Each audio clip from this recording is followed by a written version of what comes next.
Hello guys, good morning. आप सब कैसे हो? आई होप कि आप ठीक ही होंगे। और मेरा मुन्ना सोया हुआ है वहाँ पे, आवाज़ की वजह से बार बार उठ रहा है, तो मैं सहला रही थी उसे। मेरी तबीयत आज ठीक नहीं थी, तो मम्मी ने घर का कुछ मुझे करने नहीं दिया। तो फिर सोचा मैं बैठी बैठी क्या करूँगी, ऐसे तबीयत ज़्यादा ख़राब हो जाएगी। तो मैं खोल के बैठ गई अपनी अलमारी। अलमारी का हाल देख के सोचा थोड़ा मैं कर ही लेती हूँ साफ़ सफाई अलमारी की। फिर मैं बैठ गई अलमारी साफ़ करने अपनी, और मैं अपने सारे कपड़े अच्छे से लगा के रख रही थी। कुछ टॉप थे जो मैं देख देख के खुश हो रही थी। पहले मैं प्रेग्नेंट थी तो इसी वजह से मुझे आ नहीं रहे थे। फिर मैं उसे खोल खोल के देखने लगी कि शायद ये आ जाएंगे, और ये आ भी गया था। मैं बहुत खुश हुई थी। फिर अच्छे से लगाया। तब तक मुन्ना सो रहा था। मुझे ये था कि जल्दी जल्दी मेरी अलमारी का काम हो जाए। और फिर मैं गई, मम्मी ने बोला कि आपके कपड़े तो अभी अंदर थैला भर कर रखा हुआ है। तो मैं, इतना भारी था ना, जब भी मैं उठाने लगी टूट गई वो। फिर मैंने वो ही टॉप डाल के देखा, तो मैं खुश हो रही थी कि ये तो मुझे आ गया, ये तो मैं पहन सकती हूँ। उसके बाद मम्मा मुझे एप्पल दे के गए, बोले कि एप्पल खाओ, तबीयत आपकी ठीक नहीं है। तो कुछ नहीं खाती। मुझे थोड़ी सी मम्मा से डांट पड़ी कि पहले ये फिनिश करो, काम बाद में कर लो। और फिर मैं खाने लगी। साथ साथ में जो कपड़े निकाल रही थी वो पहन के देख रही थी ताकि मुझे आ जाएं। ये थोड़ा सा खुला था। मेरे कुछ सूट ऐसे हैं जो टाइट हो गए, कुछ खुले हो गए। मैं यही देख रही थी और खुश हो रही थी, ये तो आ गया, बस प्रेस करने वाला है। जब पहनूंगी तो प्रेस करके ही पहनूंगी। और ये वाला था मेरा फेवरेट। ये पहले मुझे टाइट था, जब मैंने दोबारा पहना मैं इतनी खुश हुई कि यार यार मैं तो पतली हो गई हूँ, मुझे सूट आ रहे हैं मेरे पुराने वाले।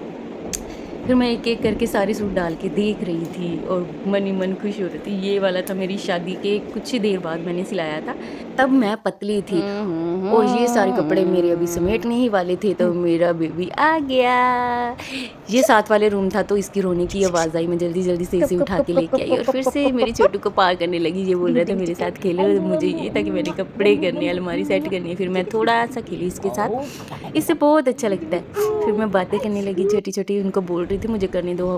फिर वो जाके सो गया और मैंने अपनी अलमारी अच्छे से सेट कर ली। आप देख ही सकते हो, सारे कपड़े अच्छे से लगा के रख दिए थे मैंने। फिर वो अपनी आया दादी के पास खेलने लगा। और मम्मी बोली अब मैं पकड़ती हूँ, आप जाके ना कुछ खा लो। और मैं आई किचन में, मैं दूध अपने लिए बना रही थी। ये डाली मैंने चीनी, सब कुछ डाल के अच्छे से मैंने चाय बना ली। मम्मा मेरे बोलते कि चाय नहीं पीनी, पीना है तो दूध पियो। इसलिए मैं मम्मा का कहना मान के दूध पीने आ गई। आप देख सकते हो। किस किस को पीनी है कमेंट करके ज़रूर बताओ। फिर अच्छा सा उबाल आ जाने के बाद मैंने गिलास में डाला। ये रही मेरी रोटी और सब्जी, ये रहा दूध, और खाई मैंने अच्छे से फिर रोटी। आप भी खा लो गाइस।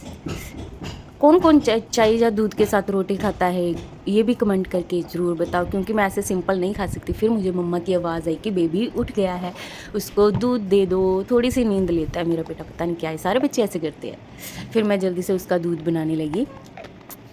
रोने की आवाज़ आ रही थी, फिर मैं जल्दी जल्दी देख रही थी और उसका दूध बना रही थी उसको देने के लिए। फिर ठंडा किया।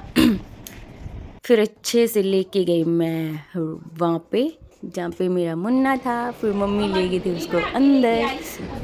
वो रो रहा था, मम्मी बोले वो जल्दी से रो रहा है, जल्दी से डाल के दे दो। मैंने बोला मम्मा थोड़ा सा ठंडा हो जाएगा तो उसको डाल को दे दो। फिर मैं उसके बाद खुश दिखी। मैंने बोला अब मैं आराम से खाना खाऊंगी। फिर मैं जब आके बैठी तो देखा कि अब मेरा दूध तो ठंडा हो गया पीने के लिए। फिर मैंने गरम किया अच्छे से गरम किया, और फिर आराम से मैंने अपना खाना खाया। उसके बाद फिर मैं आ गई बाहर, तो मैं करने लगी, थोड़े से बर्तन थे साफ़ करने लगी थी। मम्मा बोल रहे थे तो ठीक नहीं है तो काम क्यों करिए। मैंने बोला थोड़े से यार मैं कर देती हूँ। फिर मैं बर्तन साफ़ करने लगी, थोड़े ही थे। मम्मा ने सुबह से काम ही नहीं कराया मेरे से। फिर मैंने अच्छे से बर्तन धोए अपने। फिर मैं, मुन्ना हिलने लगा था, फिर मैं बर्तन छोड़ के गई अपने मुन्ने के पास, क्योंकि वो आवाज़ की वजह से ना अच्छे से सो नहीं पा रहा था मेरा बेबी। बार बार ऐसे ही उठ जाता था, बार बार देखना पड़ता था उसको। फिर मैंने दोबारा आके अपने बर्तन साफ़ किए। बार बार देख रही थी, मुन्ना हिल रहा था तो मुझे भी नहीं अच्छा लग रहा था, मेरा बेटा प्रॉपर नींद नहीं ले रहा। फिर मैंने जल्दी से अपने सारे बर्तन अच्छे से साफ़ किए, और फिर मम्मा ने बोला कि दवाई खा लो। फिर मैं अपने आई रूम में और फिर खाने लगी दवाई, क्योंकि जो मैं ना ठीक नहीं थी, बीपी लो की प्रॉब्लम थी और फीवर था मुझे। फिर मैंने दवाई खाई अपनी। उसके बाद मैंने थोड़ा सा रेस्ट किया, और दवाई को पैक करके फिर मैं आ गई किचन में, और किचन में देखा कि क्या बनाना है। हलवा पड़ा था यहाँ पे, हलवा मैंने उठाया, ये तो बहुत भारी था और मैं सोच रही थी ये आ जाएगा क्योंकि बन के ये थोड़ा ना कम हो जाता है।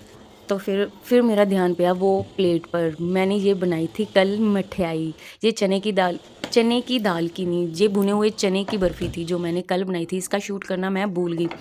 और अगर आपको इसकी रेसिपी चाहिए तो प्लीज़ मुझे कमेंट करके ज़रूर बताना, मैं फिर से आपके लिए बनाऊंगी। फिर देख के मेरे से रहा नहीं गया, मैंने एक पीस उठाया और सीधा डाला अपने मुंह में।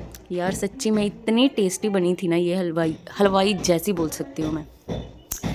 आपको चाहिए और ये रेसिपी और प्लीज़ मुझे कमेंट करके बता दीजिए, मैं आपके लिए फिर से दोबारा बनाऊंगी क्योंकि टाइम नहीं लगता। हाँ जी, बहुत टेस्टी थी। मेरे घर वाले तो तारीफ़ कर रहे थे, इसलिए फिर मैं किचन से आ गई सीधा बेबी के पास। मैं वहीं बैठ के सब्ज़ी काटने लगी ताकि वो रोए ना। मम्मी कर रही थी पूजा। फिर मैंने सोचा कि मैं रूम में बैठ के अपना सब्ज़ी काट लेती हूँ। फिर मैं धीरे धीरे प्यार से, बेबी हिल रहा था तो मुझे ये था कि टाइम ज़्यादा हो गया। सब्जी मम्मा बोल रहे थे कि आप रेस्ट कर लो, मैं कर लेती हूँ। मैंने बोला कि मैं क्या करूँगी, कि मैं रेस्ट करके और ज़्यादा बीमार लगने लगती हूँ, जो कि मैं नहीं चाहती हूँ। फिर मैं किचन में और सब्ज़ी बनाने लगी। सब्ज़ी बनाने के बाद मेरी तबीयत फिर से ख़राब हो गई। फिर मम्मा ने मुझे काम नहीं करने दिया, वो मैं शूट नहीं कर पाई।